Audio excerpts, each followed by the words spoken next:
अस्सलाम वालेकुम एवरीवन। आज हम मालूम करेंगे मास ऑफ द अर्थ, यानी हम इस सारी दुनिया का मास को मालूम करेंगे कि इसकी कितनी वजन है। हम तो अपने घर में टमाटर की वजन कर सकते हैं, आटे की वजन कर सकते हैं, लेकिन क्या हम इस तमाम दुनिया का वजन मालूम कर सकते हैं? तो हाँ, बिल्कुल इस वीडियो को देखने के बाद तुम भी किसी प्लेनेट, किसी भी स्टार, किसी भी सैटेलाइट यानी मून की भी मास को मालूम कर सकते हो। तो वीडियो में हमारे पास बनिए रहिए। अगर चैनल पर पहली बार आए हो तो चैनल को सब्सक्राइब करें, वीडियो पर प्यारा सा एक कमेंट भी कर दीजिए। तो आज हम मालूम करेंगे मास of the earth, mass of the अर्थ, यानी हम दुनिया का मास मालूम करेंगे। दुनिया की मास को मालूम करने से पहले हम इस दुनिया की जो स्ट्रक्चर है, इसकी जो साइज है, इसको हम ड्रा करेंगे। तो ये है हमारे पास हमारा अर्थ, हमारा अर्थ, ये दुनिया हो गया। यहाँ पर हम जो थोड़ा सा छोटा सा ऑब्जेक्ट रखते हैं, इस दुनिया की मास को हम कहेंगे M E mass of the earth, और इस ऑब्जेक्ट की मास को हम कहेंगे M0 यानी इस ऑब्जेक्ट की मास को हम M0 कहेंगे। इन दोनों के दरमियान जो फासले हैं इसको हम कहेंगे RE यानी रेडियस ऑफ अर्थ। जैसे ये ऑब्जेक्ट जो है वो बहुत छोटा है अर्थ के मुकाबले में, तो यहाँ पर हम सिर्फ अर्थ के जो रेडियस है उसको हिसाब करेंगे। तो ये वो अपने जहन में रखना है, इसी की थ्रू से हम यहाँ पर मास ऑफ द अर्थ को निकालेंगे। तो मास ऑफ द अर्थ को निकालने के लिए हमें फॉलो करना होगा, हमें अप्लाई करना होगा न्यूटन लॉ ऑफ ग्रेविटेशन को। हमें क्या फॉलो करना होगा? Newton law of gravitation, Newton law of gravitation gravitation को फॉलो करो। न्यूटन लॉ ऑफ ग्रेविटेशन क्या कहते हैं? न्यूटन लॉ ऑफ ग्रेविटेशन ये कहता है कि जब दो अजसाम दुनिया में जो भी हर कोई एवरी टू मासेस एक दूसरे पर फोर्स अप्लाई करता है, जो भी दो अजसाम है वो एक दूसरे पर फोर्स अप्लाई करता है। तो ये जो फोर्स ये अप्लाई करता है तो उसको नाम दिया Fg, यानी उसने इसे नाम दिया ग्रेविटेशनल फोर्स। इसका क्या मतलब है? एक मैं हूँ और एक ये बोर्ड है, ये बोर्ड मुझ पर फोर्स अप्लाई करता है और मैं इस बोर्ड पर फोर्स अप्लाई करता हूँ। और इसको अगर हम कहेंगे M1 तो मैं होगा M2, और हमारे दरमियान जो फासला है उसको हम कहेंगे R यानी रेडियस। तो जब हम हमारे जो दो मासेस है इसको आप मल्टीप्लाई करेंगे और हमारे दरमियान जो रेडियस है यानी डिस्टेंस है इसकी स्क्वायर लेंगे या फिर इस पर डिवाइड करेंगे तो आपको ग्रेविटेशनल फोर्स मालूम हो जाएगा। आप कहेंगे कि हम यहाँ पर ग्रेविटेशनल फोर्स के बारे में बात नहीं करते। हाँ, हम बिल्कुल बात नहीं करें, लेकिन हम इसी की थ्रू से मास ऑफ अर्थ को निकालेंगे क्योंकि एक बड़ा वैल्यू है।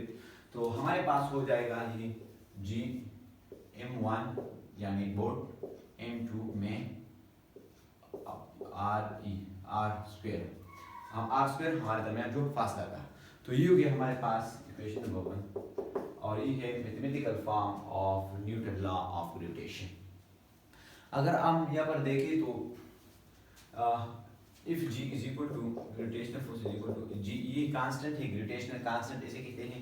M1 अगर हम यहाँ पर अर्थ और इस ऑब्जेक्ट के बारे में बात करें तो M1 यहाँ पर है ME, तो हम यहाँ पर लिखेंगे ME, और M2 वहाँ पर है M0 अपॉन RE, रेडियस वहाँ पर RE है और इस पर स्क्वायर लेंगे। तो ये हो गया हमारे पास इक्वेशन नंबर 2। ध्यान से देखना। और यहाँ पर हमारे पास है Fg, ये Fg is equal to W यानी वेट के बराबर है, और ये वेट हमारे पास Mg के भी बराबर है, और Mg वहाँ पर M हमारे पास Mg में, इस Mg में हमारे पास जो M है वो इस M0 के बराबर है। तो हम यहाँ पर लिखेंगे M0G। तो ये हो गया हमारे पास Fg का कीमत, और इसको हम देंगे इक्वेशन नंबर 3। अब हम इस इक्वेशन नंबर 3 को इक्वेशन नंबर 2 में पुट करेंगे, और इसके बाद हम अपने जो मैथमेटिकल फार्मूला है अर्थ की मास को मालूम करने के लिए वो मालूम करेंगे। तो यहाँ पर हम पुट करेंगे इस M0G को। तो M0G is equal to G ME M0 upon R square, RE square. ये M0 और ये M0 एक दूसरे के साथ कैंसिल आउट हो जाएगा।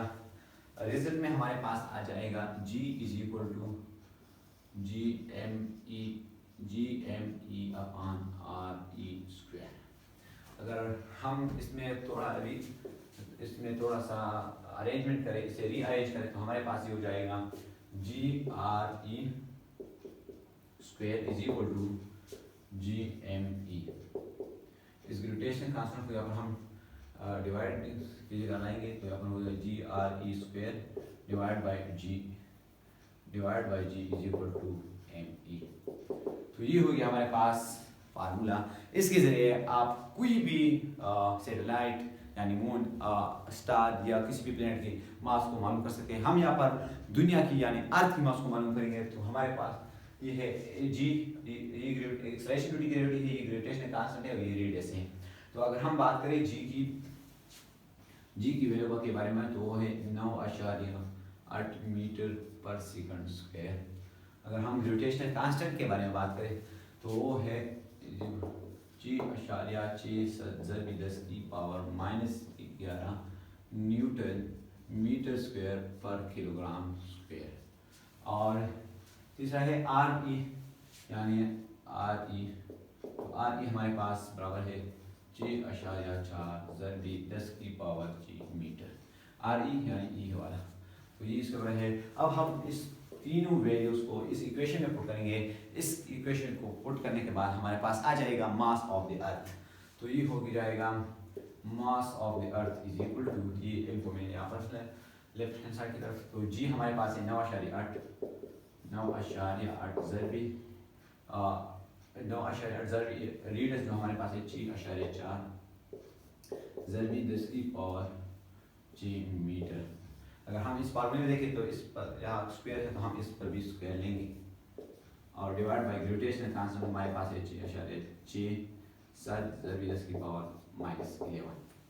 तो अगर हम इस पर स्क्वायर लेंगे, फिर इसके साथ मल्टीप्लाई करेंगे और इस पर डिवाइड करेंगे, तो हमारे पास जवाब आ जाएगा M E is equal to 6×10⁻24 kilogram.